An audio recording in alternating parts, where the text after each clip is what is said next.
안녕하십니까. ENG 클래스룸 3인상입니다. 자, 이번 영상에서는 저희가 그 저항 직렬 회로에 의해서 전압 분배가 이루어진다고 이미 알고 있습니다. 그 전압 분배기가 실제 회로 응용에서 어떻게 사용되고 있는지 그 부분에 대해서 좀 몇 가지 예를 들어서 살펴보도록 하겠습니다. 먼저 저항 직렬 회로에 대한 그 전압 분배에 대해서 간단하게 다시 한번 살펴보겠습니다. 자, 이렇게 두 개의 저항의 직렬 회로로 이루어진 이런 회로가 있다고 한번 보겠습니다. 자, 여기 첫 번째 저항값을 R1, 두 번째를 R2라고 하고 R1과 R2 전체에 걸리는 전압을 VS라고 하겠습니다. 그러면은 R2 하고 밑에 마이너스 쪽, 회로에서는 이 부분이 그라운드 처리가 되어 있는 경우도 있겠습니다. 이때 이 R2에 걸리는 전압, 요거를 갖다가 VR2라고 하면 VR2는 이 전체 저항 중에서 전체 저항이니까 직렬 회로니까 R1과 R2가 더해진 형태가 되겠습니다. R2분의 그 지금 현재 R2에 걸리는 저항을 구하는 전압을 구하는 거기 때문에 전체 저항 중에서 R2가 차지하고 있는 비율만큼 결국은 R1 플러스 R2분의 R2가 전체 저항 R1과 R2 직렬 회로에 의한 전체 저항 중에서 R2의 그 비가 되겠습니다. 곱하기 전체 전압 VS만큼 R2에 걸리는 전압이 되겠습니다. 이게 이제 전압 분배 법칙이 되겠죠. R1에 걸리는 전압을 갖다 구해보면은, 자, 이 부분에 있는 전압을 VR1이라고 하면은, VR1은 역시 R1 플러스 R2분의 전체 저항 중에 R1이 차지하고 있는 비, R1 곱하기 VS가 되겠습니다. 그래서 결과적으로 VR1과 VR2를 더하면 전체 R1과 R2 전체에 걸리는 전압 VS가 된다는 얘기가 되겠습니다. 이게 직렬 회로에 의한 전압 분배죠.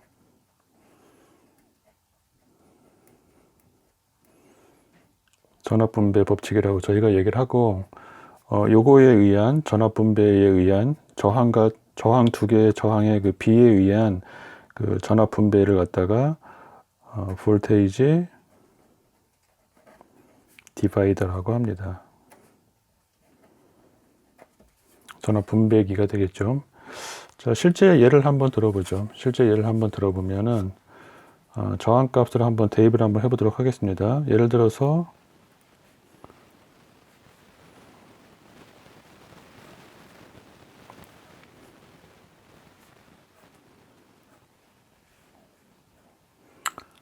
자, 여기 전원이 있는데 배터리라고 보면 되겠습니다. 자, 얘가 5V라고 한번 해보겠습니다. 5V. 그 다음에 여기 R1에 해당되는 저항값, 이거를 2kΩ이라고 한번 해보겠습니다. R2에 걸리는 R2의 저항값, 이걸 3kΩ이라고 한번 해보겠습니다. 그랬을 때 R1에 걸리는 전압을 VR1, R2에 걸리는 전압을 VR2라고 하면은 아까 앞에서 똑같은 회로가 되겠죠. R1에 걸리는 전압은 전체 저항 중에서 R1이 차지하고 있는 B만큼 전체 공급 전압이 분배가 된다. 자, 그래서 VR1은 전체 저항이니까 2kΩ 플러스 3kΩ가 되겠습니다. 두 개가 똑같이 킬로옴이니까 그냥 앞에 숫자만 써보면 되겠습니다. 2 플러스 3분의 2kΩ에 걸리는 전압이기 때문에 2 곱하기 5V가 되겠죠. 그래서 5분의 2 곱하기 5니까 2V가 됩니다. 자, VR2는 똑같이 2 플러스 3분의 3 곱하기 5V가 되기 때문에 5분의 3 곱하기 5니까 3V가 되겠죠. 자, 그래서 아까 앞에서 VR1 플러스 VR2는 VS가 된다고 했으니까 2 플러스 3은 5V가 된다는 거, 공급전압, 전체 공급전압 5V가 된다는 것도 확인할 수 있습니다. 자, 요게 이제 두 개의 저항에 의한, 뭐 두 개가 아니고 뭐 세 개의 저항, 네 개의 저항, 그러니까 직렬회로로 연결되어 있는 그 저항 회로에서는 전압 분배가 이제 이루어질 수가 있겠습니다. 근데 이제 보통 많이 사용하는 게 두 개의 저항에 의한 전압 분배를 갖다가 사용하기 때문에 이 법칙을 갖다가 잘 먼저 이해를 해 줄 필요가 있을 것 같습니다.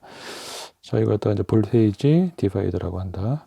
자, 요 이론을 갖다가 먼저 잠깐 살펴보았고, 이제 이 회로가 실질적으로 다른 회로에 어떻게 사용되는지 한번 살펴보도록 하겠습니다.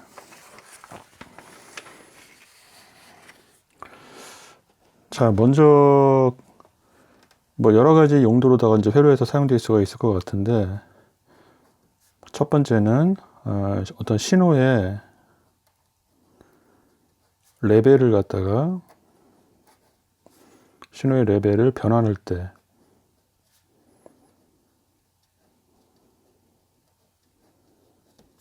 조금 전에 살펴봤던 그 볼테이지 디바이더를 갖다가 사용할 수가 있겠습니다.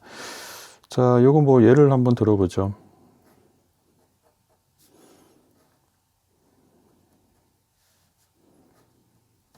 자, 저항, 두 개 저항으로 이루어진 회로가 있습니다.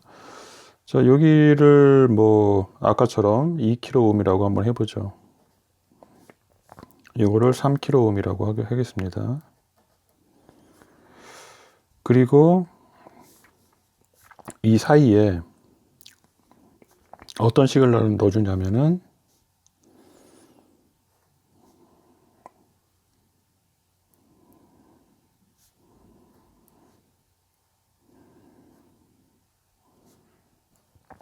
자, 이런 시그널을 갖다가 공급한다고 한번 생각해 보겠습니다. 여기가 0V고 요게 5V라고 보겠습니다. 진폭 5V를 갖고 있는 이런 이제 펄스가 입력이 됐다고 했을 때 3kΩ에 걸리는 전압, 자, 요 부분, 요 사이에 걸리는 전압이 되겠죠. 자, 요 사이에 걸리는 전압은 어떻게 되냐면은 아까 전압 분배를 저희가 봤으니까 진폭이 5V일 때 3kg에 걸리는 전압은 여기 5V일 때 VS가 5V일 때 3kΩ에 걸리는 전압은 역시 2 플러스 3분의 3 곱하기 5V에서 3V가 됐었습니다. 그 다음에 0V일 때는 뭐 그대로 2 플러스 3분의 3 곱하기 0V가 되니까 0V가 되겠죠. 그래서 이 사이에서 출력되는 파형은 어떻게 되냐면은 자, 0V, 5V의 진폭을 갖고 있는 이런 신호가 들어갔을 때 출력 파형은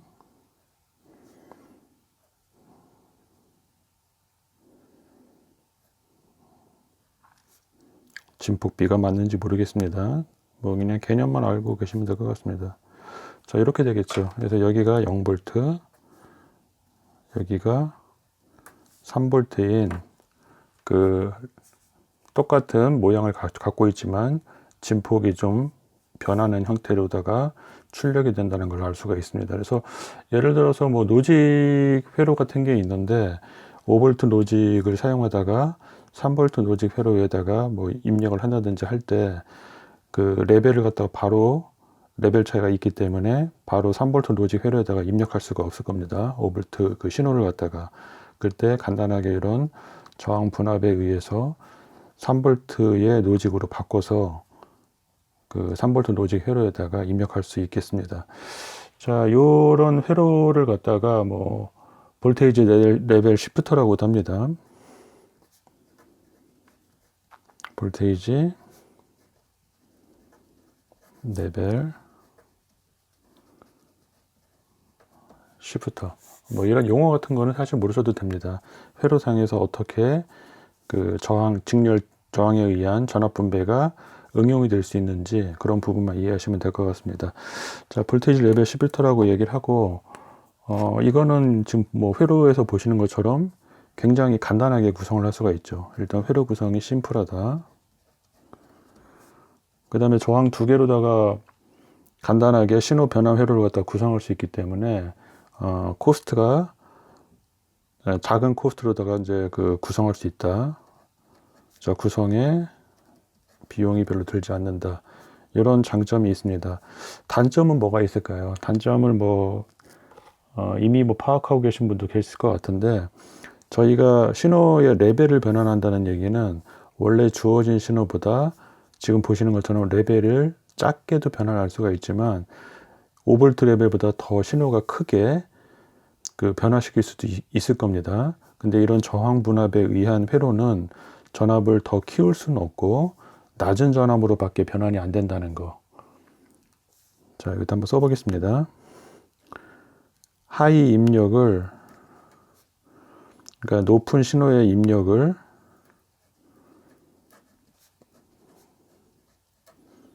로우 레벨의 신호로만, 입력보다 낮은 로우 레벨의 신호로만 변환이 가능하다는 이런 단점을 좀 갖고 있다고 보시면 될 것 같습니다. 자, 이렇게 이제 그 볼테이지 디바이더 회로가 신호의 레벨 변환을 위해서도 이제 사용될 수가 있고, 두 번째는 이제 뭐가 있을까요? 어떤 회로에서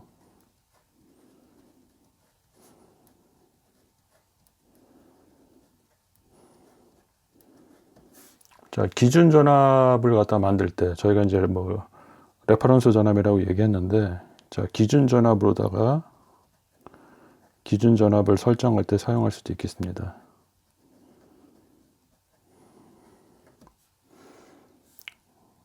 레퍼런스 전압이라고 얘기합니다.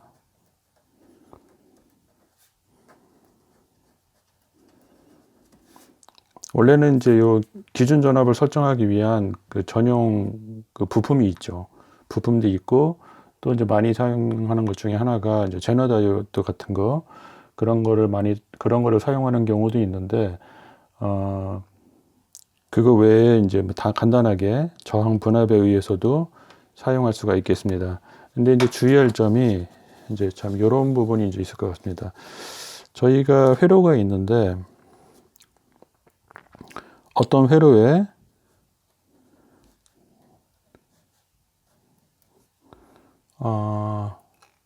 3V의 그 기준 전압을 갖다 만들려고 합니다. 만들어서 입력을 하려고 합니다. 자, 그러면 이 부분에다가 플러스 5V가 만약에 걸려 있다고 보고, 여기가 2kΩ, 여기가 3kΩ이라고 하면, 자, 이 부분을 갖다가 입력을 하면 이 사이의 전압이 3V가 될 겁니다. 요거는 이제 좀 전에 저희가 저항 분압에 대해서 살펴봤기 때문에 이미 다 아실 내용일 것 같습니다. 근데 이제 요 경우에 문제점이 뭐가 있냐면은 이 뒤에 붙는 부하의 영향을 많이 받는다는 얘기가 되겠습니다. 부하의 영향. 무슨 얘기냐면은 이 뒤에 붙는 부하가, 자, 저항으로다가 그냥 표시를 한번 해보죠. 부하가 있는데 얘가 노드입니다. 노드가 예를 들어서 3kg라고 한번 해보겠습니다. 3kg라고 하면 저희가 실질적으로 다는 3V를 갖다 만들기 위해서 2kg, 3kg의 저항 분압 회로를 갖다 사용을 했는데, 부하가 딱 붙는 순간에 3kg하고 부하의 3kg하고 병렬이 됩니다. 자, 3K하고 병렬이 되면은 1.5K가 되겠죠.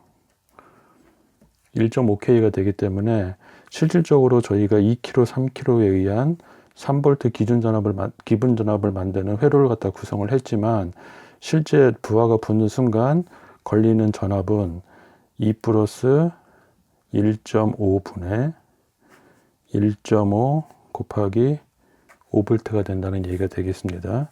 3kg가 아니고, 그러면 3.5분의 1.5 곱하기 5V가 되겠죠. 그러면 아까처럼 5분의 3 곱하기 5가 아니고 3.5분의 1.5 곱하기 5가 되기 때문에 이 전압은 3V가 되지 않습니다. 그래서 부하의 영향을 받는다는 얘기가 되겠습니다. 그래서 저희가 그 연산증폭기 같은 데서 보통 이제 이런 식으로 다 많이 사용을 하는데, 그때는 이 부하의 영향을 없애기 위해서, 자, 여기 위에다가 한번 잠깐 그림을 그려 보겠습니다.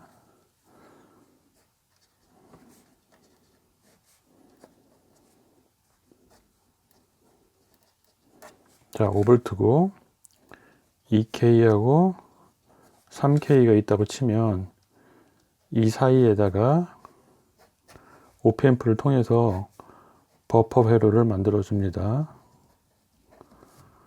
버퍼 회로를 만들어 주면 오프앰프의 특성이 입력 임피던스가 무한되기 때문에 이 3kΩ, 아까 저희가 부하를 다뤘을 때 부하의 영향을 받아서 3kg, 3kg 병렬에 의해서 1.5kg가 됐었는데, 이런 부하의 영향을 받지가 않습니다.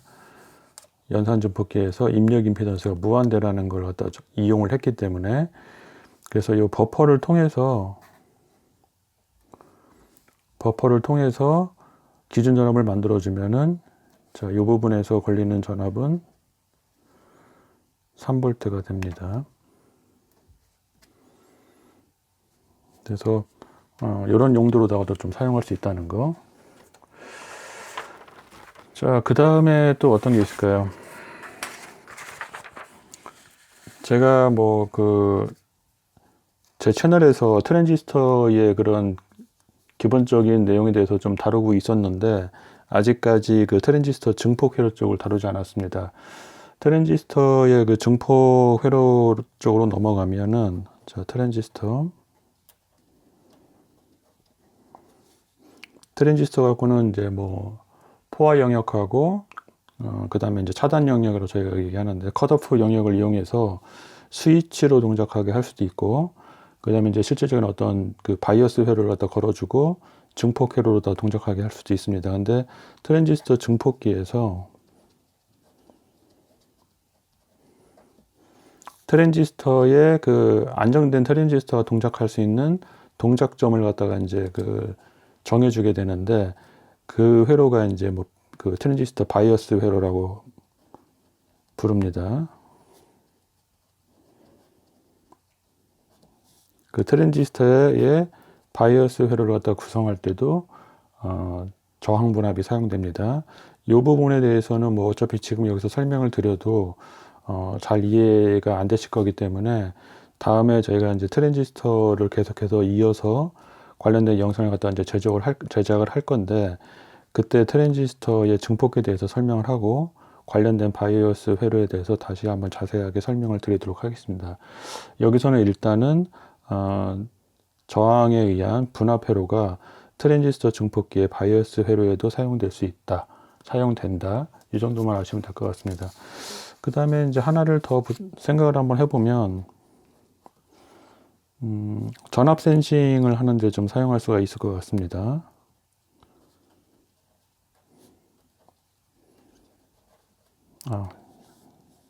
잘못 썼습니다. 전압 센싱.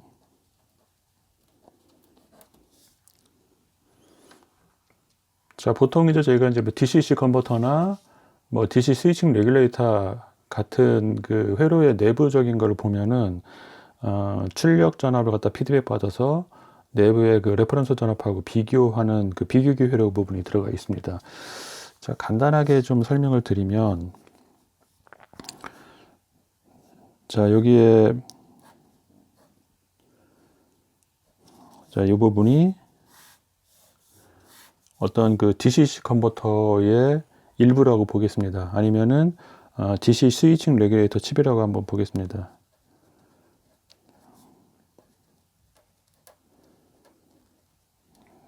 자, DC 변환을 해주는 뭐 스위칭 레귤레이터 칩이라고 한번 생각해 보겠습니다. 자, 보통 보면은 이제 이런 칩들이 안에 이런 비교기를 갖고 있습니다. 비교기를 갖고 있고, 한쪽에는 V 레퍼런스 전압이 걸려 있습니다. 걸려 있고, 나머지 한쪽은 자, 이 부분이 회로의 출력단이라고 한번 보겠습니다. 이 부분이 출력입니다. 자, 출력단 쪽에 전압을 센싱하기 위해서 외부에다가 이런 저항 분압 회로를 갖다가 만들어 줍니다. 그리고 여기다가 이제 저항값을 써주겠죠. R1, R2 이런 식으로. 자, 어떤 식으로 다 이제 사용이 되냐면은 예를 들어서 여기 지금 V 레퍼런스 값이 2.5V라고 한번 해보겠습니다.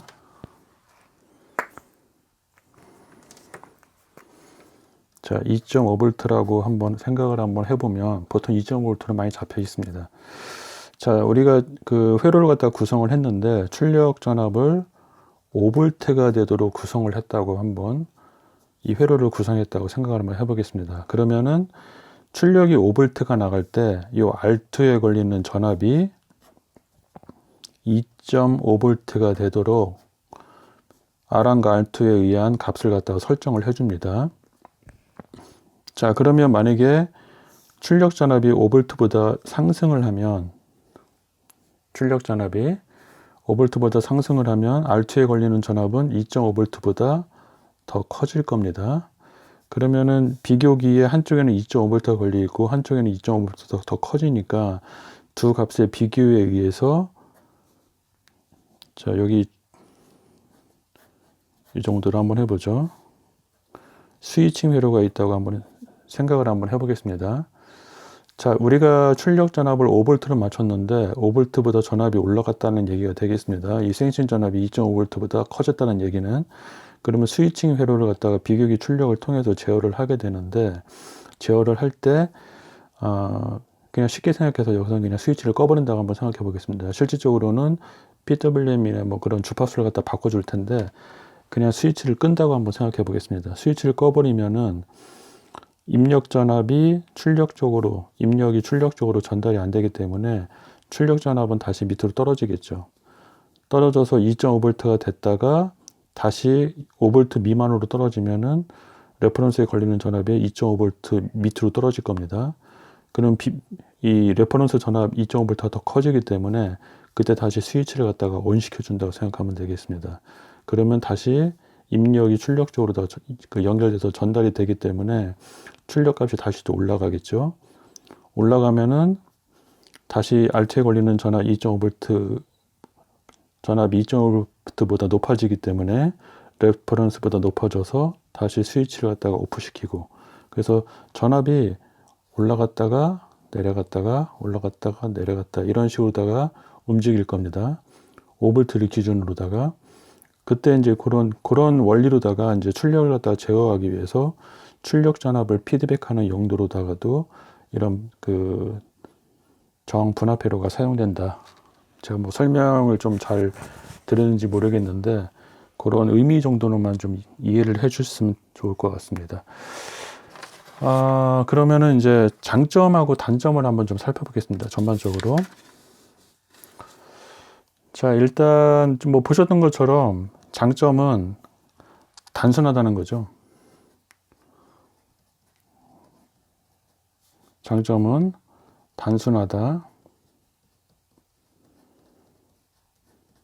저항 두 개로 구성되니까. 그 다음에는 아까 뭐 찾아봤던 것처럼 저항 두 개로 구성되기 때문에 저가로 구성이 가능하다.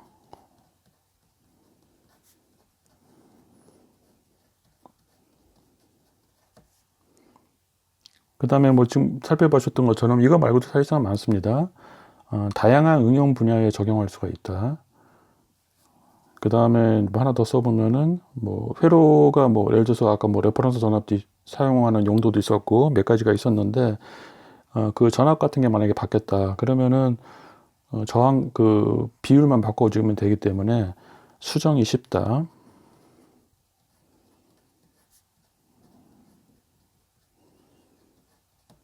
이런 장점이 있겠습니다. 자, 단점도 있겠죠. 단점은 굉장히 많습니다. 단점도. 가격이 싸면서 장점만 있으면 다 이런 방식으로 쓰겠죠. 이런 별도의 뭐 아까 말씀드렸던 레퍼런스 전압을 잡아주기 위한 그런 부품들이 별도로 뭐 나올 필요가 없겠죠. 자, 단점은 일단은 뭐 정확도가 좀 제한적이다는 거.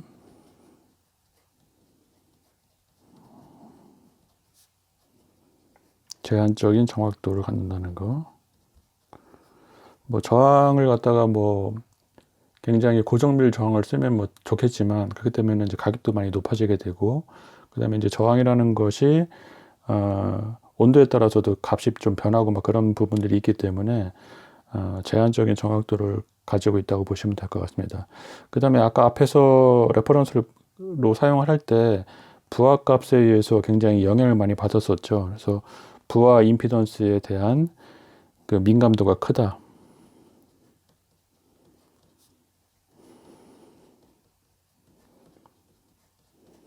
부하 임피던스에 대한 민감도가 크다.